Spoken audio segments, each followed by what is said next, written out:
Nothing like being nervous to make you question all of your life decisions. This is a story about young adult puppy love, Barack Obama, and the limits of urban infrastructure.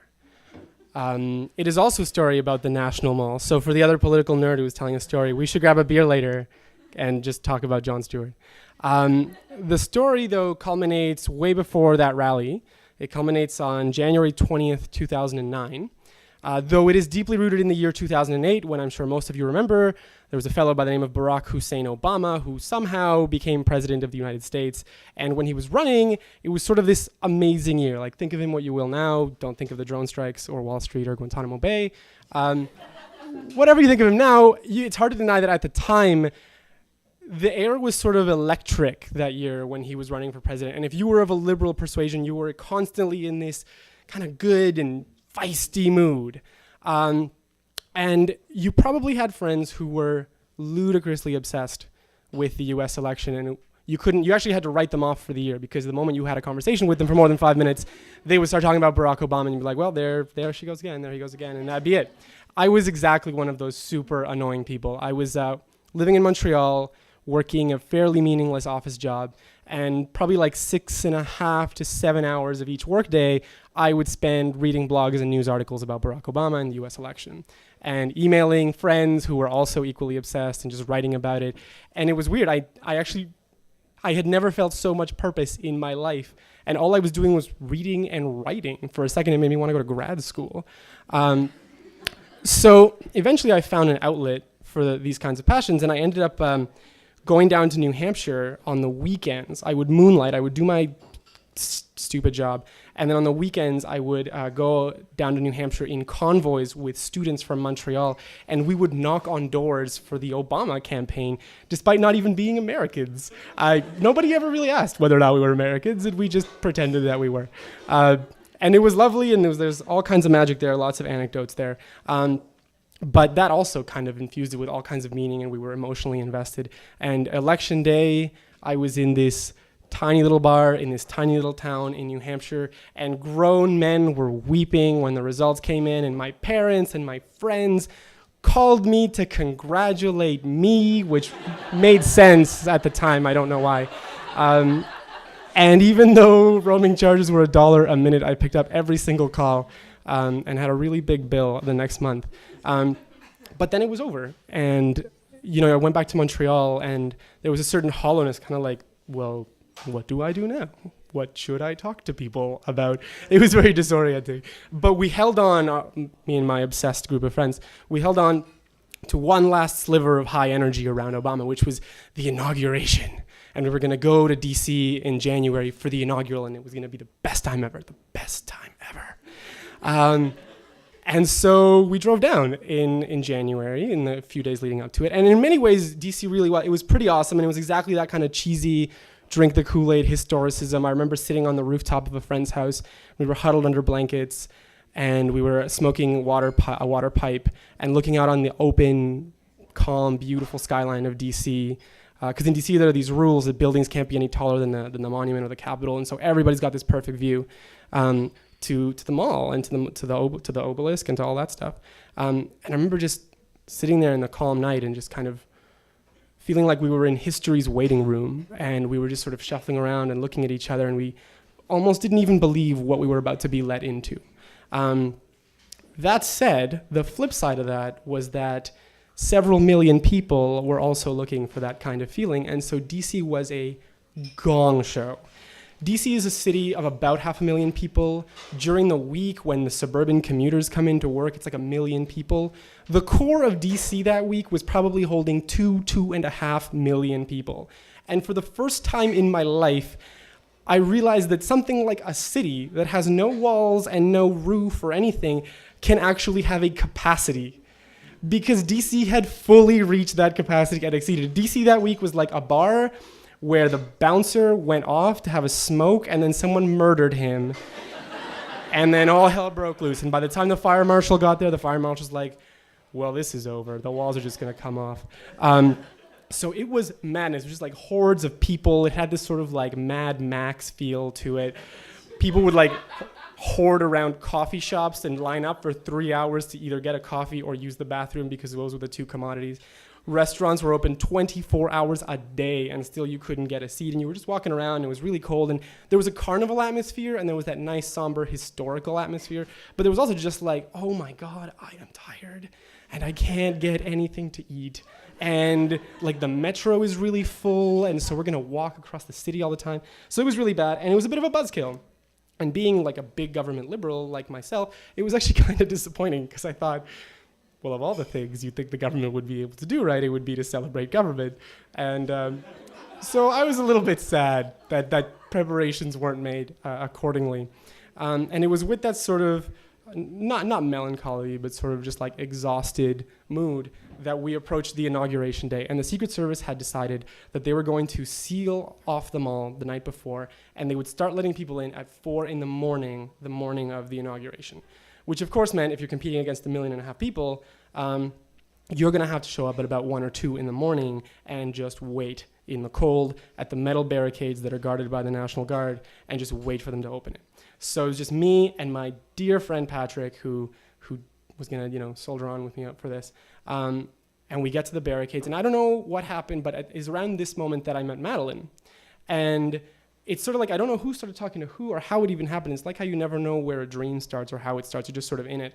But all of a sudden we're at the barricades and I'm talking to this magical human being named Madeline. And Madeline has a friend named Christy. And Patrick's talking to Christy and Patrick thinks Christy is the bee's knees, which is fantastic because it means that I can talk to Madeline this whole time.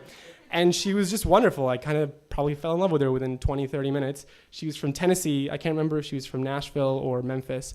And she had gone to school in Athens, Georgia, which I thought for some reason was really cool. It was really cold. So these kinds of things were really cool. And she was like this really sober, kind of liberal, and really liked foreign people, which I thought was awesome because she's from the South and I'm narrow-minded. And this was a surprise. So we just hit it off. She had this sort of like, I don't even want to say soft-spoken because I feel like that belittles her. She was just calm-spoken, and she had this strength and this grace, and she was just very, very relaxed with herself and just let people do her own thing, very zen, knew what she was doing, and she was just nice. And this was intoxicatingly attractive, probably because it's all the traits that I wish I kind of had more of. But we're just standing there all night. The hours lurch on. Eventually dawn breaks. People are happy. I don't know why, because when dawn broke, we were standing under the Department of Transport thinking we might never get to the mall. But eventually the crowd lurches forward and we're just talking and talking. We can't feel our feet. Around 9 o'clock or so, finally the Secret Service open up the mall and we flood onto the mall and we're about halfway in the mall. And it's great and we went as far up as we could and we enjoyed it. And then Obama came on and did his speech and people booed George Bush and Aretha Franklin sang and it was awesome. And I know my dear friend Patrick and Madeline's there, fantastic.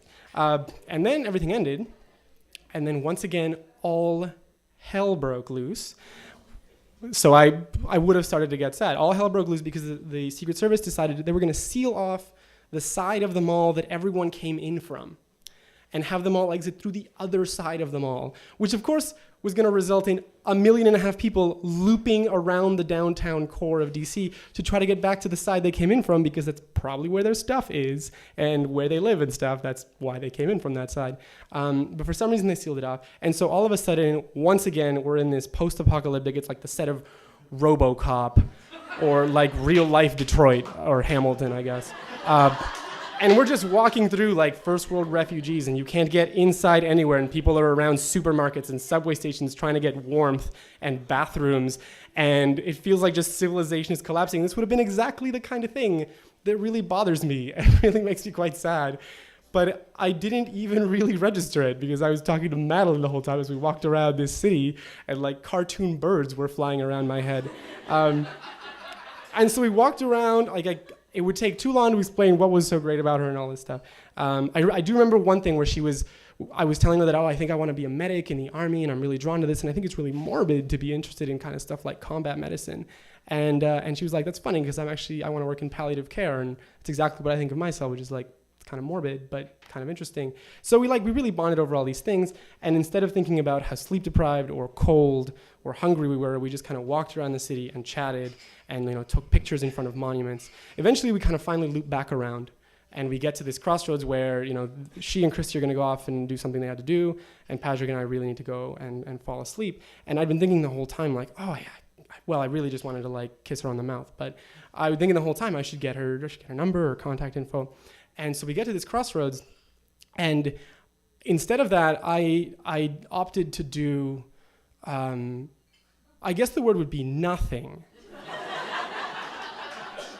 I just sort of stood there and said something, Patrick standing next to me, Chrissy standing next to her, and we're just sort of standing there. And I said something well, it was nice to meet you, and thanks for spending this day with us, or something truly that stupid, that stupid. And she, very zen-like, was oh, you too, okay. Bye, I guess. And they started walking away. And I sort of stood there next to Patrick, is this happening right now? Did that just happen? Is this continuing to happen? And then they walked away, and I look at him, and then we sort of shuffle vaguely in the direction we were meant to go. And then I'd stop, and I'd be no, that's not what's happening, is it? And that is actually what happened. And I never saw her again. And she had told me, I remember when we were on the mall, before the ceremony started, she was talking about how much she liked school and how active she was at school and all these campus clubs and stuff. But she said that despite all of her achievements, it was impossible to Google her because Madeleine Albright had visited her school and given a speech. Really famous Madeleine, who was the first female U.S. Secretary of State.